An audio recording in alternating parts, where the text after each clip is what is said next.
하나님 주신 말씀은 이사야 14장 12절에서 15절 말씀입니다. 이사야 14장 12절에서 15절의 말씀입니다. 이사야 14장 12절에서 15절 우리 한 목소리로 함께 봉독합니다. 너 아침의 아들 계명성이여 어찌 그리 하늘에서 떨어졌으며 너 열국을 엎은 자여 어찌 그리 땅에 찍혔는고 네가 네 마음에 이르기를 내가 하늘에 올라 하나님의 뭇별 위에 내 자리를 높이리라 내가 북극 지폐의 산 위에 앉으리라 가장 높은 구름에 올라가 지극히 높은 이와 같아지리라 하는도다. 그러나 이제 네가 스올 곧 구덩이 맨 밑에 떨어짐을 당하리로다. 아멘. 오늘도 우리 주님과 함께 이 복된 날 시작하시는 우리 모든 성도님들 하나님께서 하늘의 크신 은혜와 평화 가득 부어주시길 주님의 이름으로 간절히 기원합니다. 오늘 본문 말씀 통해서 바벨론의 최후 이런 제목으로 함께 은혜 나누도록 하겠습니다. 이사야 선지자는 남쪽 유다 우시야 왕이 죽던 해인 주전 736년에 하나님의 소명을 받고 예언 활동을 시작했습니다. 이때는 아수르라고 하는 대제국이 남하 정책을 통해서 북쪽 이스라엘을 넘어서 유다에까지 이렇게 진군하려는 계획을 세우고 또 추진했던 시기입니다. 실제로 북쪽 이스라엘은 아수르에게 주전 721년에 멸망했죠. 그리고 남쪽으로 쳐들어와서 히스기야 왕 때에는 우리가 잘 알고 있는 것처럼 예루살렘을 포위하여 거의 유다까지 멸망하기 직전이었습니다. 그러나 하나님께서 히스기야 왕을 통해서 그들을 물리쳐 주셔서 아수르에게 유다가 멸망하지는 않았습니다. 그때 유다는 북이스라엘과 남유다의 현실을 고발하고 하나님의 뜻대로 하나님이 기뻐하시는 대로 다시 회개하고 돌아올 것을 촉구했습니다. 북이스라엘은 하나님의 말씀을 끝까지 어기고 결국 우상을 숭배하고 또 제국을 의지하는 그런 일들을 멈추지 않았기에 결국 북이스라엘은 아수르라고 하는 제국의 멸망을 당하였습니다. 이 유다도 마찬가지로 하나님 보시기에 그들 역시 우상을 숭배하고 하나님과의 언약 관계를 온전히 지키지 않았던 것을 역사 속에서 확인하고 이사야가 활동했던 당시 역시도 유다 역시 타락한 상태였습니다. 그러나 다만 유다는 하나님께서 다윗 왕을 통해 맺으신 언약이 또 있었어요. 우리 다윗 왕을 통해서 하나님이 내 후손을 통해서 영원하고 견고한 나라, 하나님 나라를 이룰 것이다. 이런 약속을 주셨기 때문에 북이스라엘과는 그 다른 양상으로 그의 운명과 역사가 전개되었습니다. 우리가 잘 아는 것처럼 유다는 주전 587년에 바벨론이라고 하는 제국에 의해서 멸망했습니다. 이사야 선지자는 이 바벨론 제국에 의해서 유다가 멸망할 것을 이미 예고하고 또 선포했습니다. 당시 유다로서는 이사야 선지자가 활동했을 당시에는 이 이사야 선지자의 예언이 도저히 이해도 할 수 없었거니와 터무니없다 생각하고 잘 듣지 않았지만 나중에 이사야 선지자의 그 예언은 현실이 되고 말았습니다. 이사야 선지자의 예언 가운데 그들은 자신들도 북이스라엘처럼 제국의 멸망을 당하여 포로 생활을 끌려갈 것이다. 이런 이야기를 이미 들었는데요. 오늘 14장 1절과 2절 말씀도 바벨론 포로 제국에 끌려갔다가 다시 돌아오게 될 그 상황을 이사야 선지자가 예고하고 있습니다. 여호와께서 야곱을 긍휼히 여기시며 이스라엘을 다시 택하여 그들의 땅에 두시리니 나그네 된 자가 야곱 족속과 연합하여 그들에게 예속될 것이며 민족들이 그들을 데리고 그들의 본토에 돌아오리니 이스라엘 족속이 여호와의 땅에서 그들을 얻어 노비로 삼겠고 전에 자기를 사로잡던 자들을 사로잡고 자기를 압제하던 자들을 주관하리라.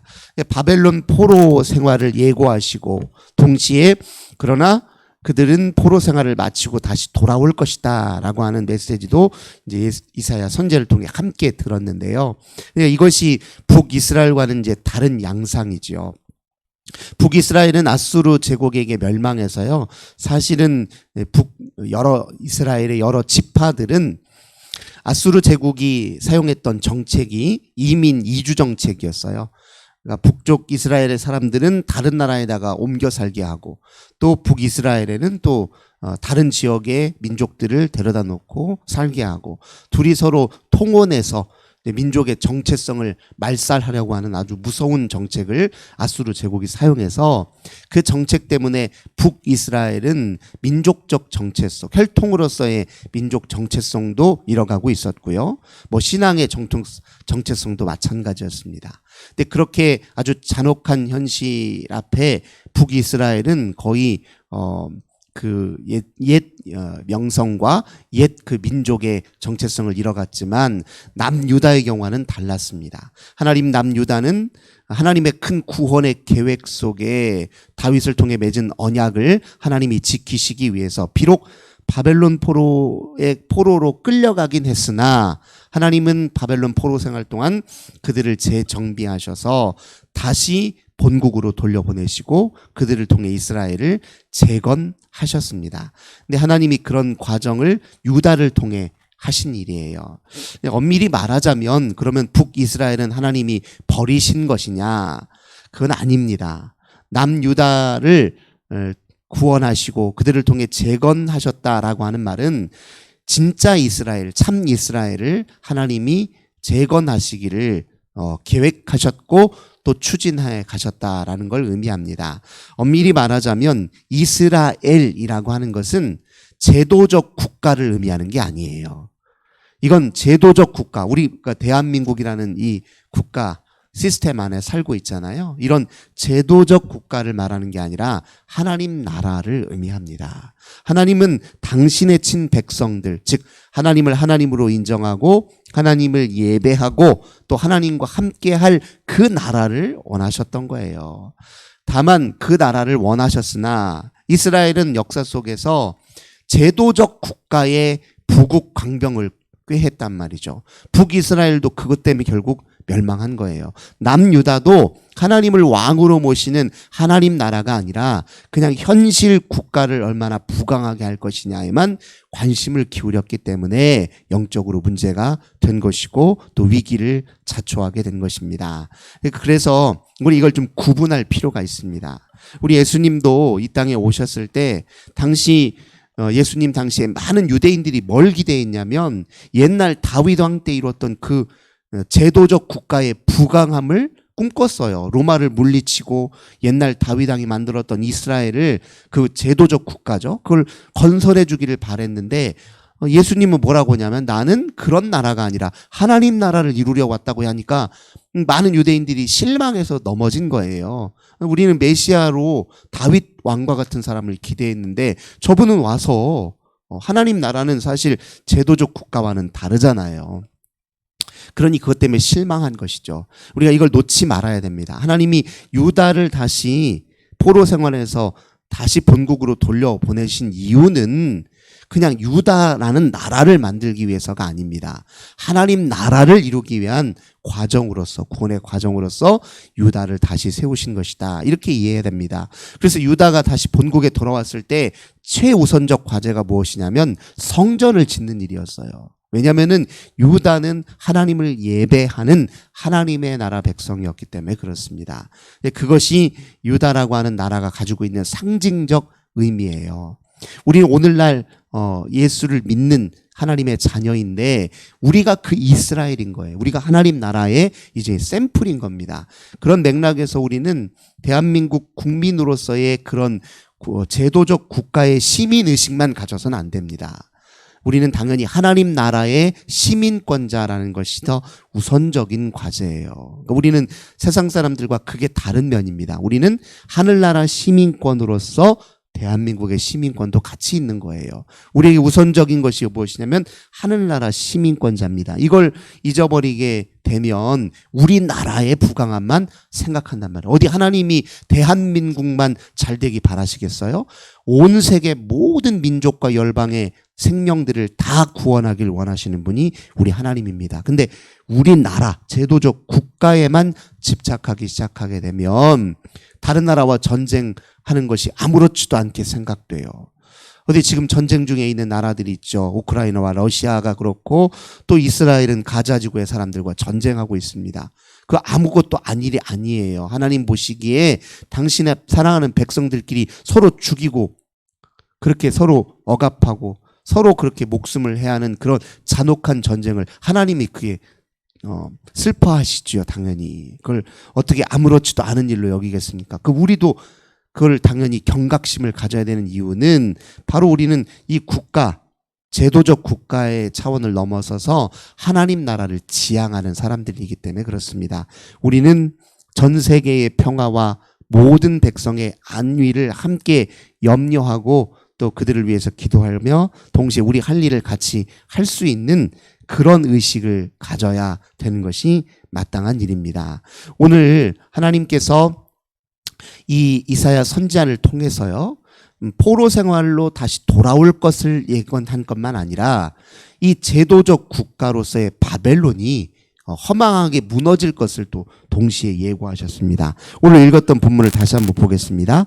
너 아침의 아들 계명성이야. 세명성이요. 이거는 새벽별을 뜻해요. 저 동방의 새벽별로 알려진 바벨론이라고 하는 나라는 이미 이 남쪽 유다를 멸망시킨 바벨론을 신바벨론이라고 합니다.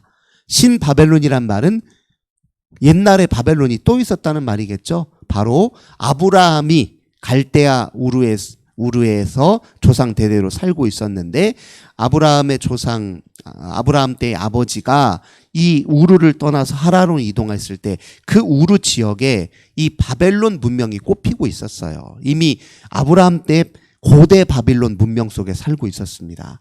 그리고 중간에 다른 이제 바벨론이 쇠퇴하고 다른 나라가 그 지역을 지배하고 있다가 다시 옛 바벨론을 다시 새롭게 재건하는 일이 일어났는데 그때가 이 남유다를 멸망시켰을 때 이 바벨론을 뜻합니다. 그래서 고대 바벨론과 신 바벨론을 좀 구분해요. 역사적인 차이가 있기 때문에 이 유다를 멸망시킨 나라는 신 바벨론이에요. 근데 고대 바벨론의 명맥을 유지하고 있습니다. 예를 들면 이 바벨론이라고 일컬어진 이제 대표적인 문명이 뭐냐면 지구라트라고 하는 거예요. 이 지구라트라는 거는 이제 말 뜻으로는 높은 곳이라는 뜻입니다. 이게 원래 신에게 바쳐진 탑이에요. 탑. 높은 곳이라는 걸 뜻하는 것이니까 하늘 높이 계신 저 신에게 도달하고자 하는 목적으로 만들어진 탑이에요. 이 지구라트가 바로 창세기 11장에 등장하는 바벨탑의 원형입니다. 그러니까 이 지구라트가 처음 만들어진 때는 언제냐면 고대 바빌론 때였어요. 고대 바빌론 때. 그때 이 아브라함의 조상들이 살았던 우르라고 하는 곳에는 지구라트가 누구에게 바쳐졌냐면 달의 신 닌나르라고 하는 그 신에게 바쳐졌습니다. 그리고 신 바벨론의 때, 즉 유다가 멸망했던 이 신 바벨론에서 또 만들어진 탑이 있는데 그걸 바벨탑이라고 이야기합니다. 이 바벨탑은 당시의 바벨론의 최고 신인 마루둑 신에게 바쳐진 탑이에요. 이 바벨탑들을 이미 남유다의 포로민들이 다 봤습니다. 갈대 우르 시절에 아브라함 조상들도 또 아브라함도 그 탑을 보고 자랐단 말이에요. 근데 그 탑이 창세기 11장에서는 무엇을 상징합니까? 인간이 하나님을 버리고 스스로 하나님의 자리에 오르려고 하는 대표적인 상징물이 바로 바벨탑이잖아요. 그 바벨탑을 쌓는 일을 멈추게 하시려고 하나님이 어떻게 하셨다고 하죠? 언어를 흩으셨다라고 이야기하고 있잖아요. 그러니까 이 바벨탑을 세운 이 바벨론은 곧 뭘 뜻하냐면 하나님이 아닌 인간이 만든 제국을 뜻해요. 인간이 만든 제국은 아무리 밝게 빛난다 할지라도 12절 보겠습니다. 12절 다시 보면 너 아침의 아들 계명성이 어찌 그리 하늘에서 떨어졌으며 너 열국을 엎은 자여 어찌 그리 땅에 찍혔는고 이렇게 표현하고 있어요. 인간이 만든 제국은 세월이 흐르면, 때가 되면 반드시 무너진다는 거예요. 제국은 당시에는 크고 또 위대하고 온 백성들에게 위협이 되는 강한 힘을 상징하고 있지만, 권력을 상징하지만, 그러나 아무리 하늘 높이 올라간다 보이더라도 땅으로 꼬꾸라질 날이 온다는 겁니다. 그리고 동시에 그들은 뭐라고 스스로 얘기하냐면 13절, 네가 네 마음에 이기를 내가 하늘에 올라 하나님의 뭇별 위에 내가 내 자리를 높이리라, 이렇게 스스로 자부했던 그 바벨론이 어떻게 말합니까? 14절, 가장 높은 구름에 올라가 지극히 높은 이와 같아지리라, 이렇게 자부했던 그들이 15절, 그러나 이제 네가 스올 곧 구덩이 맨 밑에 떨어짐을 당하리로다, 이렇게 표현하는 거예요. 아무리 부강한 미국이라 할지라도 하나님의 의와 정의를 버리고 또 하나님을 경외하지 않는다 하면 미국이란 나라도 결국 예전 바벨론의 이 제국이 멸망했듯이 얼마든지 멸망할 수 있습니다. 우리나라도 마찬가지예요. 제도적 국가는 하나님의 나라에 비하면 아무것도 아니에요. 하나님 나라 시민권자, 하나님 나라를 지향하는 사람들은 제국의 그 부국 강병을 꾀해야 되는 사람들이 아니라 하나님 나라의 완성을 기다려야 되는 사람들입니다.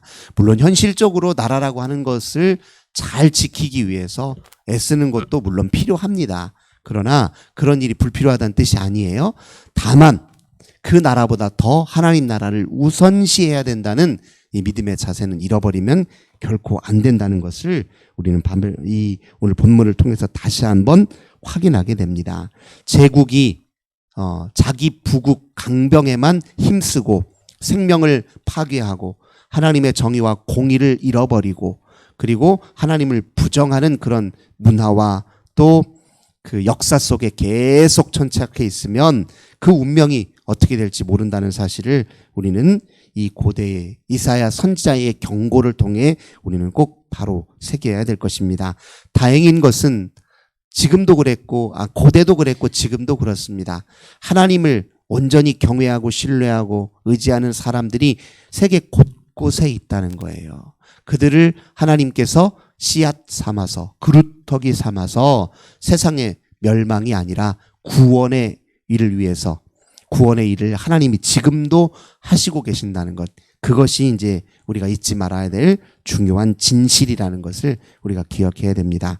우리 이 땅에 사는 우리 모든 그리스도인들은 하늘나라 시민권이라는 의식이 가장 최우선이라는 것, 다시 한번 오늘 마음에 새기며 주 앞에 또 기도로 하루를 시작하는 저 우리 모든 성도님들 되시길 주님의 이름으로 간절히 기원합니다. 좋으신 주님 감사드립니다. 고대에는 바벨론, 아수르 이런 제국이 정말 너무너무 강하고 위대해 보였고, 그 나라에 의지하며 사는 것이 곧 내가 사는 것이다, 이렇게 생각했지만, 그러나 아무리 큰 제국도 하나님의 나라에 비하면 아무것도 아니요, 모든 제국의 역사도 하나님의 통치 아래 있음을 저희들 다시 한번 말씀을 통해 확인하고 새깁니다. 주님, 우리도 비록 대한민국의 시민이지만 그러나 하늘나라 시민권자라는 사실을 먼저 더 믿고 의지하게 하시고, 그저 나라의 부국이 아니라, 강함이 아니라 하나님 나라의 완성을 지향하고 기다릴 줄 아는, 소망하는 저희들 되게 하여 주옵소서. 우리나라만 잘 사는 것이 아니라 온 세계 모든 민족과 열방이 더불어 함께 하나님을 예배하고 또 하나님의 참 백성이 되어 모두가 함께 평화로운 나라를 이루며 살아가기를 지향하고 또 소망하고 기도하고 함께 일하는 저희들 되게 하여 주옵소서. 주 예수님의 이름으로 간절히 기도드립니다. 아멘. 오늘도 우리 환우들을 위해서 함께 기도해 주시기 바랍니다. 큰 질병 중에 있는 분들, 또 우리 요양원에 계신 어르신들, 또 이곳저곳 몸이 아프시고 고통 중에 있는 우리 성도님들 위해서 기도해 주시기 바랍니다. 또 영적으로 방황하는 분들 위해서도 기도해 주시고, 우리 교회 하나님 보시기에 아름다운, 하나님 보시기에 참 교회다운 교회 이루고 우리 교회가 하나님 나라 전초 기지가 될 수 있도록 그렇게 기도해 주시기를 원합니다. 우리 귀한 다음 세대 자녀들이 우리 하나님 나라 백성으로 주의 거룩한 일꾼으로 세워지도록 그렇게 기도해 주시기를 부탁드립니다. 우리나라가 정의로운 나라, 이 땅의 지도자들이 하나님을 경외하고 온 백성을 진심으로 사랑할 줄 아는 참 지도자들 세워져서 온전한 나라 되도록 기도해 주시기 바랍니다. 오늘도 우리 하나님 앞에 기도로 하루를 시작하시는 우리 모든 성도님들에게 하나님께서 크신 은혜 베풀어 주시길 기원합니다. 기도하겠습니다. 아버지 감사합니다.